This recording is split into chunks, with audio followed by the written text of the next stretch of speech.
a rare co-occurrence, unraveling the mystery of Kaposi sarcoma in a multiple sclerosis patient. In the world of medical mysteries, this case report delves into a unique and intriguing scenario.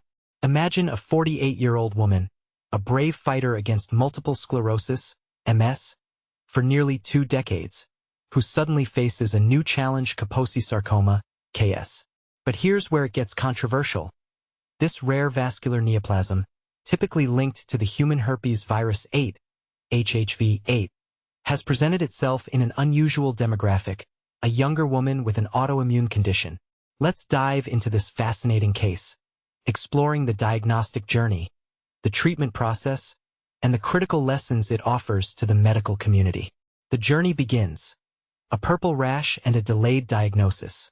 Our patient, an Arab woman, first noticed a purple rash on her feet and shins 2 years prior to her diagnosis.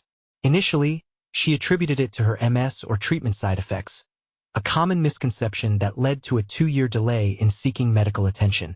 It wasn't until the lesions progressively enlarged that she sought help, leading to a skin biopsy and the eventual confirmation of KS. Unraveling the variants. A complex classification. KS, first described by Moritz Kaposi in 1872, presents in 4 main variants, each with its unique characteristics. The classic variant typically affects elderly men of Mediterranean or Eastern European descent, while the endemic variant is more aggressive and can affect younger individuals in sub-Saharan Africa. The epidemic variant is associated with AIDS, and the iatrogenic variant occurs in immunocompromised individuals, including those on long-term immunosuppressive therapy for autoimmune diseases. A growing concern: KS and autoimmune disorders. The co-occurrence of KS and MS is a growing area of concern. Our patient's case, linked to long-term corticosteroid use for MS, is not isolated.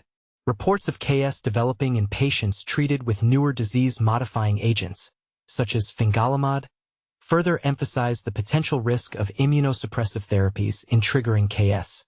The immune balance. Understanding iatrogenic KS. Iatrogenic KS, as seen in our patient, occurs due to the disruption of the delicate balance between the host immune system and latent HHV-8 infection.